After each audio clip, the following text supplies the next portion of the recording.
Hello people.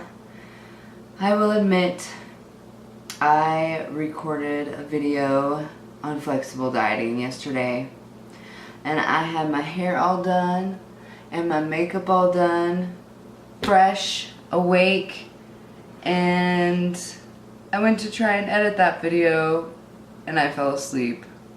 So I knew it was awful. It was too boring. I couldn't do it. It was 20 minutes of me rambling on like I'm some expert, which I am not. I understand that. I'm not an expert. All I know is what I've learned from my own experience, and I just want to share it with the world. And I also thought, you know, everyone else would probably just appreciate it more if it was bed hair after sleeping in my makeup and me drinking coffee.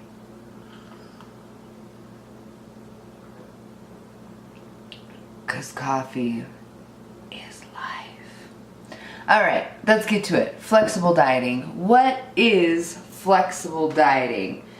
I like to think of it a little bit more like controlled indulgence. I don't know if those words really go together, indulgence and controlled. But flexible dieting is, to keep it quite plain, a way to be able to eat whatever you want in a controlled manner so that you still get results. That's it. I'm going to go through really quick 5 simple steps on how I use what is now termed flexible dieting to get my results. What were my results, you ask? Well, over the last year, I have lost 25 pounds and I have kept it off. And I have only done that in the last year once I actually decided to really focus on what I'm eating and my macronutrient content of what I was eating. I've been working out before. I've been lifting, cardio, and actually I've been doing that probably like 5 years at least. And I did get down to a pretty normal weight, but it was always like, I look at that last 10 pounds, right? The last 10 pounds that I want to lose, and I couldn't do it. But I didn't really focus on my nutrition. I was just like, oh, I just gotta hit it harder in the gym. No. Exercise will only take you so far. That's all I'm going to say about that. Let's get to my 5 simple tips on how to start flexible dieting, implement flexible dieting, and make it work for you. Number 1. You gotta use an app. You gotta find something that is going to help you track your food. I use MyFitnessPal. It's what I'm comfortable with. There's a whole bunch of features that some of them I don't even know about. I only use the free version. I don't pay extra for the premium, but you gotta find an app that you like. MyFitnessPal is the one I use. It's very, very widely used, so it's got a huge database. Use an app. Number 2 dose is get a food scale. This is the one I use. Super simple. It might even be dirty right now. Oh no, it's pretty clean. This is an Ozeri food scale. I use it every day. Unless like I'm having an untracked day or something, but I use this every day. I'm just gonna say it. I use it every day. Get a scale. That one was less than $15 on Amazon. There's no excuses not to just try it. I weigh my meat, I weigh my rice, I weigh my sweet potatoes, I weigh some vegetables, anything that isn't like prepackaged that I'm not going to eat the whole portion, I weigh it out. So I understand what I am eating. You will be surprised, especially with the steroid use in the food industry these days, on how what you would think would be a 4-ounce chicken breast is actually an 8-ounce chicken breast. And you'd be surprised at how inaccurate your own perception of your proportions are. It's just, it's how it is. It's normal for everybody. So use a scale so you can try to accurately track your food and understand the portion sizes that you are eating. My number 3 tip, number 3, is probably one that I just cannot stress enough. It is probably one of the most important tips in order to make sure that you will be successful. And that is to plan ahead. It's called meal prepping for a reason. You gotta meal plan. You gotta understand what you're eating, when you're eating, before you're eating it. I don't know if that made any sense. Let me just take another. Okay. And what I mean by planning ahead is, this is how I do it. I have my phone. I typically lounge on the couch before I go to bed, and I think to myself, what would I really like to eat tomorrow? If y'all don't know, I have a slight addiction with protein bars. Power Crunch bars are some of my favorite. And I'll say, man, I really want to eat one of those salted caramel Power Crunch bars tomorrow. They're the best. And so I will enter that in first. And then I start entering in other food that I want to eat, understanding I need to hit certain macro goals. And maybe I should back up. I don't think I explained that because I really want to get through this video and not make it be too boring. But flexible dieting is when you track your macronutrients and your calories. Probably should have said that a long time ago. Anyway, you have a certain number of grams of each macronutrient, calorie, fats, and protein, that you need to hit every day, and you typically keep it under a certain number of calories.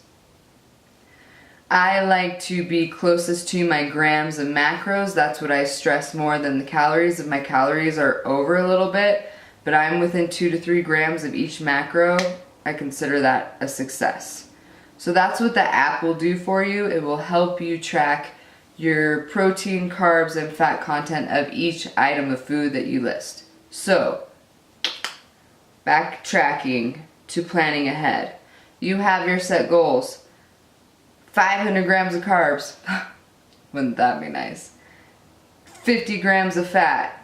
130 grams of protein. You enter your food in the night before, picking a few items that you would really like to eat the next day, and then you plan around all of that. So, for instance, I might want to have my salted caramel Power Crunch bar, so I enter that in, and then I'm like, okay, well, what would I like for breakfast? I'll have some egg whites, there's my protein, maybe I'll add a whole egg, there is my fat. I might have some sweet potatoes on the side, that's my carb. What do I want for lunch? Ooh, some lean ground turkey with some rice and some avocado. Carbs, fats, protein. And I put everything in until I see that my total numbers for every food item altogether adds up to those grams of each macro. And then I know what I'm going to eat the next day and how much of each thing. I just cannot stress that enough. That will really, really help you be successful. A lot of people track as they go throughout their days, and they end up it being 6 o'clock at night. They've got one more meal, and they end up having to eat a whole bunch of egg whites because all they have left is protein. And they just didn't plan ahead. They tracked as they went, and it just, you don't want that. You don't want to have to eat a whole bunch of egg whites right before you go to bed. And I could tell you, your partner ain't gonna want you to eat all that protein right before bed either.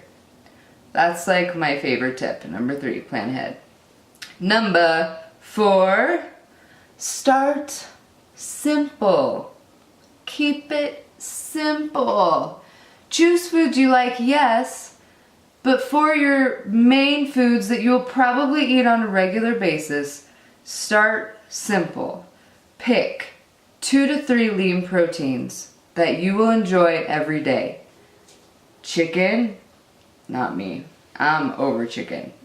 But maybe chicken, ground turkey, beef, lean beef, some fish.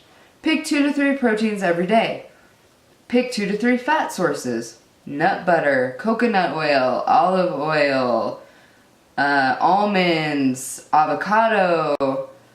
Pick those sort of things, fat sources every day. And then pick like 3 to 4 carb sources.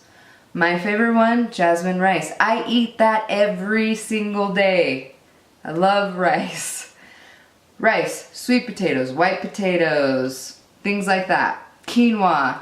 Those, pick a few carb sources that you really enjoy. And then start planning your meals around that and make sure that you hit your numbers. Once you plan one day and you get it down, you see it and you're like, oh man, all of that, you can choose to repeat that day, and then you can start just tweaking it a little bit and adding in those few foods that you enjoy. That's why I like to call it controlled indulgence. That's it. Start simple. Keep it simple for a little while, and then as you get more proficient at weighing and tracking your food, you can add a few more extra items in. Easy. Number 5. Y'all ain't gonna want to hear this.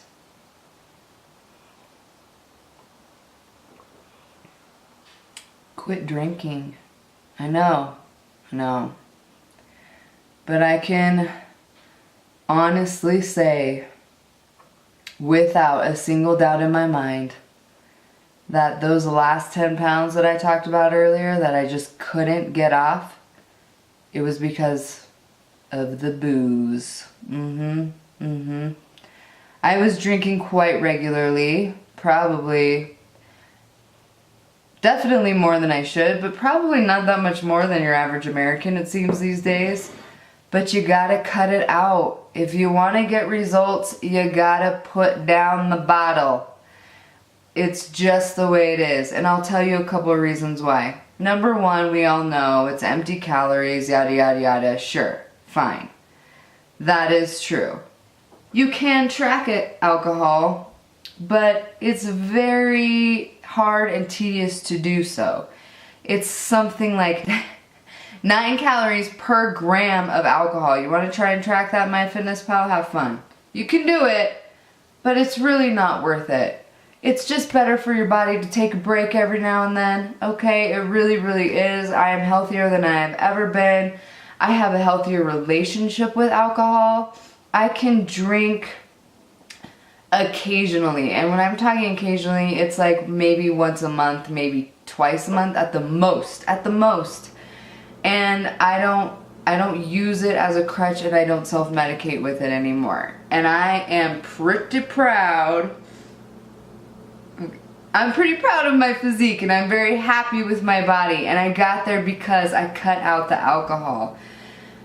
Another reason is, which a lot of people I don't think really know and understand, is you could have eaten healthy all day, right? Your body's working hard, it's metabolizing that protein, trying to put it towards those muscles after you've been lifting all day, you want those gains.